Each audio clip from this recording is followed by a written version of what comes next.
Vocês verão nesse vídeo relatos de professores contando um pouco de suas perspectivas quando foram introduzidos à ciência da leitura e também o que pensam sobre isso nos dias atuais.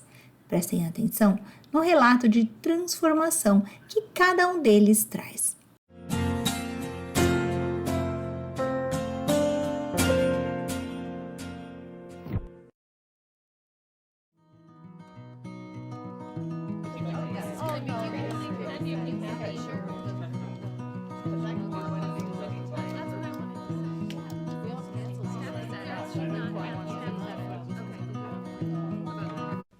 As nossas crianças ainda estavam tendo dificuldades para ler, então eu pensava, será que eu fiz o que eu precisava ter feito por todas essas crianças que não estão aprendendo a ler? Então, o nosso distrito escolar, no ano passado, decidiu com a nova administração que eles iriam em uma nova direção, optando por utilizar uma instrução de leitura mais sistemática. E para muitos de nós isso foi uma mudança absurda do ponto em que estávamos. Muitos de nós ficamos na defensiva. Nós tínhamos ouvido que os fundadores da Liga da Leitura viriam conversar conosco e eles iriam nos dizer tudo o que nós estávamos fazendo de errado. Então eu coloquei a minha armadura e eu estava pronto para resistir, sabe? Porque por 20 anos, eles foram os nossos inimigos, as pessoas que defendem a instrução de leitura sistemática. Então, eu estava pronto. E eles vieram, falaram conosco, nos deram muita informação, nos deram muita evidência que eu estava me preparando para recusar e debater tudo o que eles iriam dizer. Mas quanto mais eu os ouvia, mais difícil ficava de dizer, não, está errado, porque eles continuavam nos trazendo pesquisas, dados e bons motivos por trás de todas as decisões que eram tomadas. E eu pensei, puxa, talvez eu tenha que mudar um pouquinho.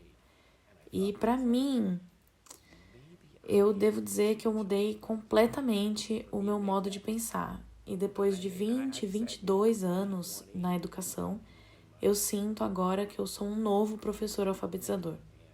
E eu sou um professor de educação especial, mas meus professores de graduação diziam 70% a 80% do que você vai fazer é ensinar crianças a ler. Então é melhor você ser bom nisso. E eu achava que eu era. Então eu admiti com humildade que eu estava errado e decidi que iria ensinar de um jeito muito diferente.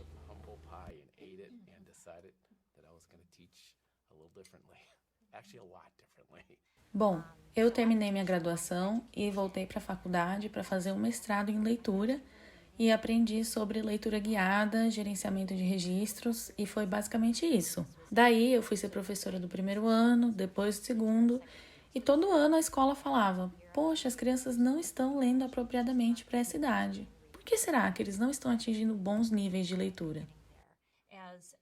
Como uma especialista em leitura, eu defendia o método global e aplicava nos meus alunos. E eu auxiliava eles a passarem pelos obstáculos sem considerar o quanto era difícil para eles, sendo que eu mesma podia ter tirado esses obstáculos do caminho se utilizasse um ensino sistemático e explícito. Até a minha própria filha sentar na minha frente e ler um texto, eu sabia que ela tinha sido alfabetizada pelo método global. O texto era sobre ginástica, ela sabia muito sobre esse assunto porque ela ama ginástica. E nós lemos sobre ginástica toda hora. Então ela conhecia as palavras ginástica, trave olímpica, flexível. Mas quando nós chegamos no nome da menina da história, que era Kate, ela não sabia o que fazer. Ela olhava para a foto, olhava para as palavras, lia, relia e eu incentivando, mas pensando, caramba, ela não consegue ler uma palavra tão simples. Isso é um problema. E isso me levou a, não só com os estudantes que eu trabalhava, mas a pensar como eu poderia ajudar a minha filha. Isso me levou a fazer mais pesquisas, falar com os meus colegas e admitir que nós não sabíamos o porquê as crianças não conseguiam ler. Eu fiquei nervosa, muito brava mesmo por não saber. Eu tive vontade de conversar com todas as crianças que eu já ensinei e pedir desculpas por usar um método que fazia parecer que eles que não estavam se esforçando o suficiente para aprender, quando, na verdade, era eu que não estava fazendo um bom trabalho ajudando eles. Então, nós professores conversamos e o que percebemos é que há muitos professores como eu, que não sabem como alfabetizar bem. Vamos fazer alguma coisa, vamos ajudá-los. Então, quando nós pensamos em trabalhar com a Liga da Leitura, foi para fazer essa conexão e ajudá-los a conhecer e entender toda essa pesquisa sobre leitura. Por que eu não sabia disso? Por que eu não sabia que existe mais de 30 anos de pesquisa sobre como o cérebro funciona ou como o cérebro aprende a ler? E quantos dos meus colegas professores não sabem disso? Então, nós precisávamos fazer alguma coisa e eu acho que é o ponto em que nós estamos agora. Eu fui professora de escola pública por 9 anos. A maior parte desse tempo foi passada com o 4º ano em uma sala inclusiva. Então, era eu e um professor de educação especial. Eu também era certificada em educação especial. E entre nós dois e os 4 certificados que nós tínhamos, nós não sabíamos como trabalhar com alunos de 4º ano não alfabetizados que chegavam na nossa sala e nem como torná-los bons leitores. E nós tentávamos de tudo. Nós acessávamos os recursos disponíveis para nós, seja livros sobre alfabetização ou outras pessoas que trabalhavam no distrito, coisas que eram populares no momento. Nós compramos as melhores caixinhas de som, compramos materiais de abordagem de ensino que estavam famosas. Eu gastei muito do meu próprio dinheiro com livros e materiais específicos e ainda assim as crianças não aprendiam a ler. Parecia que a gente cavava cada vez mais fundo à procura dessas respostas e tudo que nós encontrávamos era: bom, se eles não aprenderem a ler até o 4º ano, é capaz de não aprenderem nunca mais. Então, vocês precisam ensinar estratégias compensatórias. E eu não aceitava, porque, por Deus, eles têm só 9 anos. Eles têm 9 anos e nós já vamos desistir de alfabetizá-los? Eu não tinha lido as pesquisas ainda, mas para mim era óbvio que a qualidade de vida de uma pessoa será muito melhor sendo alfabetizada do que analfabeto. Então, eu continuei lutando para encontrar essas respostas e eu encontrava alguns pedacinhos aqui e ali, mas eu simplesmente não conseguia. A minha graduação foi em educação infantil. Eu comecei como uma professora de 3º e 4º ano e era a mesma coisa. Eu tinha várias crianças e eu não sabia o que fazer com elas. Eu falava: galera, vamos ler bastante. Do que você gosta? Vamos ler livros que você gosta. Sim, exatamente. Eu vou construir seu conhecimento prévio e vou fazer o possível, mas eu não sabia o que fazer. E eu fui fazer mestrado, ainda não sabia o que fazer direito. E uns anos depois eu tive filhos, me envolvi um pouco na educação superior, virei meio que uma professora adjunta que ainda não sabia o que fazer.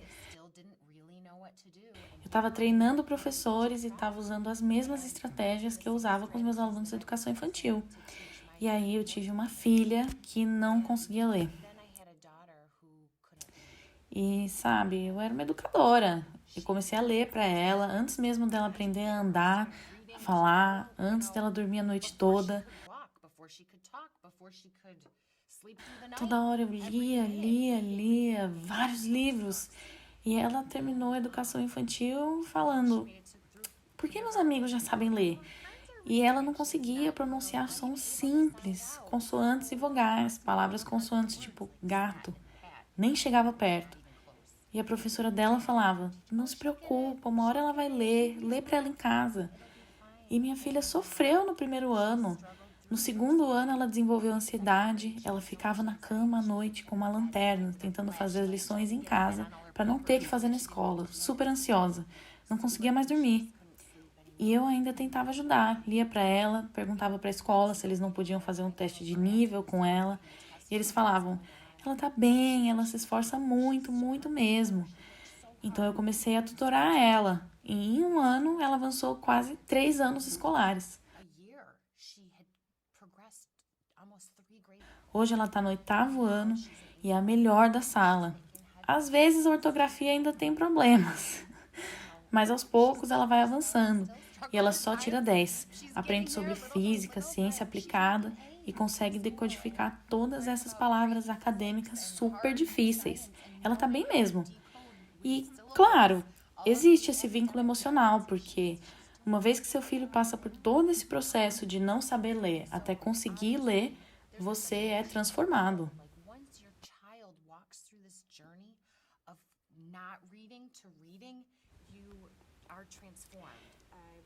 Eu ia fazer instruções de pequenos grupos. E eu pensava que estava tudo certo, eu conhecia meus alunos, sabia do que eles gostavam, pegava livros que eles iam conseguir discutir. Mas aí eu tive uma experiência com esse filme A Fazenda do Barulho. Vocês lembram? Vocês lembram quando eles conseguiram um quarto, eles iam se mudar para ele escrever? Tinha uma música super legal tocando de fundo, ele estava escrevendo na salinha e assim, estava tudo maravilhoso. Aí ele foi na máquina escrever, escreveu só o S. Esse foi o sentimento de ser professor quando nós estamos lendo, as crianças estão lendo uma história, eles chegam em uma palavra que eles não conhecem e a coisa toda desanda. Porque eu não sei o que dizer. Lê de novo, lê várias vezes. O que essa imagem te diz? Todas essas coisas que são além da própria palavra. E essas situações me deixavam travada, porque eu não tinha as respostas e eu não sabia exatamente o que era que eu não sabia há alguns anos atrás. Essa frase, você não sabe o que você não sabe, que vários de vocês já falaram, me faz pensar em uma comparação interessante. Nós, professores que estamos ensinando, nós não sabíamos o tanto que nós sabemos agora. E nós temos o costume de falar para as crianças: se esforce mais, olhe mais. Gente, isso faz algum sentido? Falar para a criança olhar para a palavra com mais vontade? Mas é o que nós estamos fazendo. E a comparação que eu quero fazer é que nós, adultos, estamos fazendo isso com nós mesmos. Tipo, eu não sei o que eu tô fazendo errado, mas eu vou continuar fazendo assim mesmo porque eu só sei fazer assim. Mas não tá funcionando porque as crianças continuam não aprendendo. É isso que nós vemos nas nossas crianças e sabemos que eles precisam de ajuda e falamos todas essas coisas que dissemos aqui para crianças com dificuldades em leitura.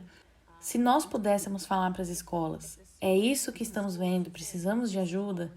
Se eles não ajudarem, quem é que vai? Quem vai ajudar as crianças? Com quem os pais podem contar para ajudá-los? Começou a se alastrar igual um incêndio. Nas escolas, nos distritos. A animação nas escolas, dos professores que vão nos eventos da Liga de Leitura e voltam e contam para os diretores, para os administradores de distrito e dizem: agora eu sei o que fazer, vocês têm que me ouvir. Essa animação é visível na escola. Quando você vê que os resultados estão proporcionais ao trabalho feito, ao esforço dos professores, o crescimento é consequência e vai além. Agora, a animação não está só nos professores alfabetizadores e nas salas de aula. Eles estão conversando com outros professores de primeiro ano e agora vemos os professores de educação infantil se interessarem também e você vê toda essa movimentação se construindo. Assim que essa movimentação cresce, causada por esses eventos da Liga da Leitura e a dedicação dos professores que tiram do seu tempo livre para aprender, se aperfeiçoarem, em pouco tempo nós percebemos que existe algo diferente. E o município começa a perguntar: o que é que está acontecendo aqui? Os professores entusiasmados, os dados das avaliações são maravilhosos, os alunos estão aprendendo a ler no tempo certo. Como é que isso está acontecendo? E agora nós vemos os municípios se interessarem por esse assunto e percebemos mudanças no ensino público dos municípios. E dessa forma, os pais das crianças da escola pública não têm mais que pagar do próprio bolso por uma aula particular. Eu adoraria deixar a Pet se aposentar, se meus professores fossem capazes de fazer o que eles precisam fazer. Você terá uma massa grande de professores que vão aprender a trabalhar dessa maneira e verão os resultados que não demoram para chegar, ver as crianças responderem a esse tipo de instrução. Nós poderemos chegar nesse nível de aceitação. Sim, as coisas vão mudar. O professor que eu era não é mais o professor que eu sou. Mas a nossa profissão, assim como qualquer outra, tem uma base teórica e nós precisamos avançar com ela para fazer o melhor possível pelas crianças.